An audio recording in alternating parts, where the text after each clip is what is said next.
वाक़या करबला हौसले का नाम है, दलेरी का नाम है। सुने बात असल में क्या थी, बड़े ठंडे दिमाग से मेरी बात को समझिएगा। हजरत मौला अली शेर खुदा के बाद मुसलमानों के मुतफिका अमीर बने थे हजरत अमीर माविया। उन्हें अमीर किसने बनाया था? इमाम हसन ने, हजरत अली के बड़े साहिबजादे। हजरत इमाम हसन ने उनसे सुलह की, उन्हें खिलाफत दी। और सही बुखारी में नबी पाक ने फरमाया था, मेरा बेटा हसन सरदार है, जब मुसलमानों की जमातों में लहू बह जाएगा तो हसन उनकी सुलह करा देगा। वो सुलह इमाम हसन ने कराई, जनाब अमीर माविया अमीर बन गए। हजरत अमीर माविया रदी अल्लाह ताला अन्हो बड़ा प्यार करते थे नबी पाक से, बड़ा एहतराम करते थे हुजूर के खानदान का। उनकी जो इज्तिहादी खताएं हैं वो अपनी जगह पे मौजूद हैं। चूंकि इमाम हसन ने उनसे सुलह कर ली, लिहाजा हम भी उनके बारे में कोई जुमला कहने के मजाज, हमारी मजबूरी इमाम हसन है। इसलिए कि जिसे इमाम हसन सही कहे, फिर इमाम हसन के मानने वाले को उसे गलत नहीं कहना चाहिए। हजरत अमीर माविया रदी अल्लाह ताला अन्हु का जब विसाल हुआ तो हजरत इमाम हसन पहले ही उनसे विसाल कर गए, आपको जहर दे दिया गया, आप शहीद हो गए। इमाम हुसैन मौजूद थे। तो यजीद के बारे में लोगों ने कहा जनाब अमीर माविया से कि ये ठीक है, मुनासिब है और बहादुर है, दलेर है, वो जो होते हैं ना खुशामदी टोला। तो हजरत अमीर माविया के गिर्द भी कुछ ऐसे लोग थे, उन्होंने आपसे कहा कि यजीद को नामजद कर दे। तो आपने यजीद को बुलाया, हवाला मुझसे देख लीजिएगा, बुला के फरमाया कि 3 बंदों के सामने अपनी खिलाफत पेश करना, अगर वो तुझे मान जाए तो अमीर बन जाना, ना माने तो चुप करके घर बैठ जाना। वो 3 बंदे कौन है? जनाब अब्दुल्ला इब्न अब्बास, हजरत अब्दुल्ला बिन जुबैर और इमाम हुसैन रदी अल्लाह ताला। ये वसीयत फरमाई जनाब अमीर माविया। हुआ ये कि यजीद जब अमीर बना ना, 2-3 चीजें होती हैं जब किसी बंदे को काबू करना होता है, 2-3-4-5 चीजें ऐसी होती हैं जिससे बंदा काबू आता है। तो उसने भी फौरी तौर पर यजीद ने देखा मेरे लिए मसला क्या बन सकता है। वलीद बिन उतबा उस वक्त मदीने का गवर्नर था। यजीद ने उसको खत लिखा कि अमीर अरब का रिवाज आज भी है कि जब तक नए खलीफा की बैत नहीं हो जाती पुराने के इंतकाल की खबर ही नहीं देते, उसको रखे रखते हैं। ये उनका तरीका है। वो कहते हैं कि वली अहद अच्छी तरह कब्जा कर ले फिर बताएंगे। हजरत अमीर माविया का विसाल हो गया, बताया नहीं। यजीद ने अब क्या किया, क्योंकि बड़ा चलाक आदमी था, बड़ा शातिर था, बड़ा तेज था, उसने वलीद को खत लिखा। कहने लगा कि फौरी तौर पे अब्दुल्ला इब्न अब्बास को बुलाओ, उससे कहो मेरी बैत करें। ये जो बैत होती थी ना, ये भी सुन ले क्या होती थी। ये बैत हलफ होता था कि मैं अल्लाह रसूल के नाम पे हलफ देता हूं कि मैं यजीद की इताअत करूंगा, मैं उसके खिलाफ कोई बगावत नहीं करूंगा। कोई ये बैत लोग समझते हैं कि बस हाथ पकड़ने का नाम बैत था।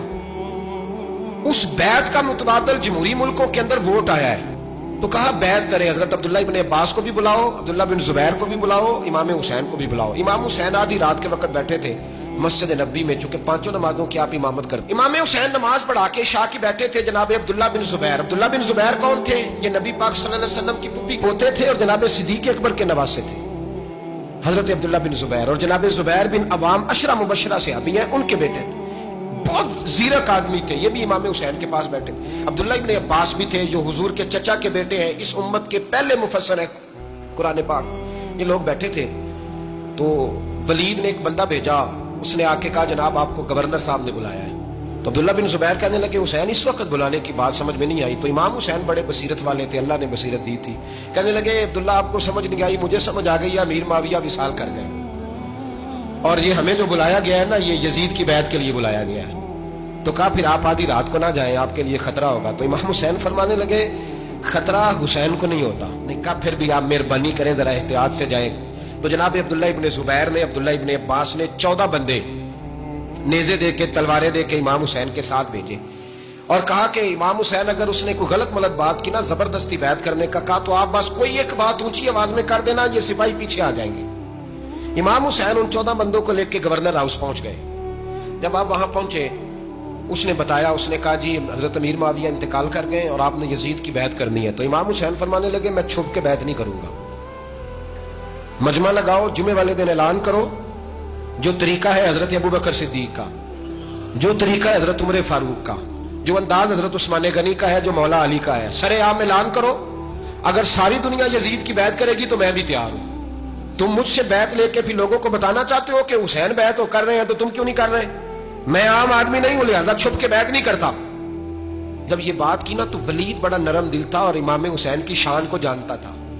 वो जानता था ये नबी पाक का खानदान है। उसने कहा जी मुझे तो हुक्म था, बाकी आप हुजूर के नवासे हैं, मैं कर कुछ। वहां एक बड़ा बदबख्त शख्स बैठा था, अब्दुल मलिक बिन मरवान। वो वलीद से कहने लगा कि अगर हुसैन आज तुम्हारे हाथ से निकल गए तो तुम्हारे लिए बहुत बड़ा मसला खड़ा हो जाए, इन्हें जाने ना देना, या बैत कराओ या इनसे कहो जंग के लिए तैयार हो। तो इमाम हुसैन रदी अल्लाह तआला अन्हु के कानों में आवाज गई तो फरमाने लगे, इब्ने मरजाना, अगर तेरे अंदर जुर्रत है तो आ सामने हुसैन के, इसके कानों में बातें ना कर, काना पूसी ना कर, बाहर आ मैदान में, शरारत ना कर, बाहर आ, मैं तुम्हें अभी बताता हूं कि हुसैन से मुकाबला करने का अंजाम क्या है। ये कह के इमाम हुसैन बाहर निकले, अपने भाई मोहम्मद बिन अनफिया को बुलाया, अब्दुल्ला बिन जुबैर, अब्दुल्ला इब्ने अब्बास, ढेर सारे लोग इकट्ठे हो गए। फरमाया ये मामला है, अब क्या करना है? तो वो कहने लगे, हुजूर वक्त अभी मुनासिब नहीं है, आप इस तरह करें, यहाँ रुके, हम मक्के से, इराक से, कूफे से लोगों को बुलाते हैं, यहाँ एक बड़ी मजलिस से मुशावरत कायम करते हैं। इमाम हुसैन फरमाने लगे, अगर तुम मुशावरत कायम करोगे तो वलीद और अब्दुल मलिक बिन मरवान वो तो जंग करने को तैयार है, और नबी पाक ने फरमाया एक मेंढा होगा जिसकी वजह से मदीने की गलियों में लहू बहेगा। फरमाने लगे, मैं वो बकरा, वो मेंढा नहीं बनना चाहता।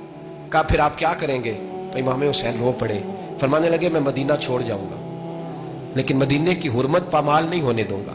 इमाम अली मकाम आधी रात के वक्त निकले। सैयदा फातिमा का दरवाजा एक उस दिन था जिस दिन हजरत मौला अली कूफे चले गए, और दोबारा आज ताला लगा जब इमाम हुसैन निकले। आप जन्नतुल बकी के पीछे खड़े होकर हुजूर का रोजा देखने लगे। उस वक्त गुंबद तो नहीं होता था, रोजा देखने लगे। नाना तेरे करम के खजीने की खैर हो, मैं जा रहा हूं तेरे मदीने की खैर हो। सारा खानदान ले गए, मक्के तशरीफ ले गए। हज के अय्याम करीब आने वाले थे। इमाम हुसैन ने वहां लोगों से बातें की। जब इमाम हुसैन वहां पहुंचे तो कूफे से खत आने लगे। कूफा हजरत अली का दारुल खिलाफा था, वहां आपके मुहिब्बीन, प्यार करने वाले ढेरों थे। उन्हें खत लिखे कि हुजूर आप चुप करके बैठे हुए हैं और हमारे ऊपर यजीद मुसल्लत हो गया है। आप अगर मैदान में नहीं निकलेंगे, आप नहीं आएंगे तो हम अल्लाह की बारगाह में शिकवा करेंगे कि कोई हमारी कमान करने को तैयार ही नहीं हुआ। और वो खत 1 2 3 नहीं आए, वो खत इतने थे कि 3 बोरियों में भरे थे इमाम हुसैन, 3 बोरियों में। अब मजबूरी हो जाती है, हक के लिए कई दफा बात करना मजबूरी होती है। अगर नहीं करेगा तो फिर इसको भी कब्र में जवाब देना पड़ेगा। इमाम अली मकाम रदी अल्लाह ताला अन्हु ने मक्के में अब लोगों को जमा किया मशवरे के लिए। हर बंदे ने कहा हुजूर वो बुला तो रहे हैं पर अपने वादों के पक्के। कहा हुजूर वो पक्के नहीं, आप ना जाए। हर बंदे ने कहा हालात ठीक नहीं, हालात ग्राउंड रियलिटी सही नहीं। यही मशवरा आज भी हर बंदा देता है, अभी हालात नहीं। इतने खराब हालात कभी नहीं हुए थे जितने इमाम हुसैन के दौर में थे। लेकिन फरमाया मैं दीन के खिलाफ गलत हुक्मरान को मुसल्लत होने की इजाजत, बोल के बताइए, बोल के, गलत हुक्मरान को मुसल्लत होने की इजाजत मुजाहमत करूंगा, मुखालफत करूंगा। इमाम कहने लगे कोई बात नहीं, वो मेरे साथ चले ना चले लेकिन मैं कूफे जाऊंगा। वो लोग मेरे साथ खड़ा होने को तैयार है तो वो झूठ है या सच है पर मैं चलूंगा।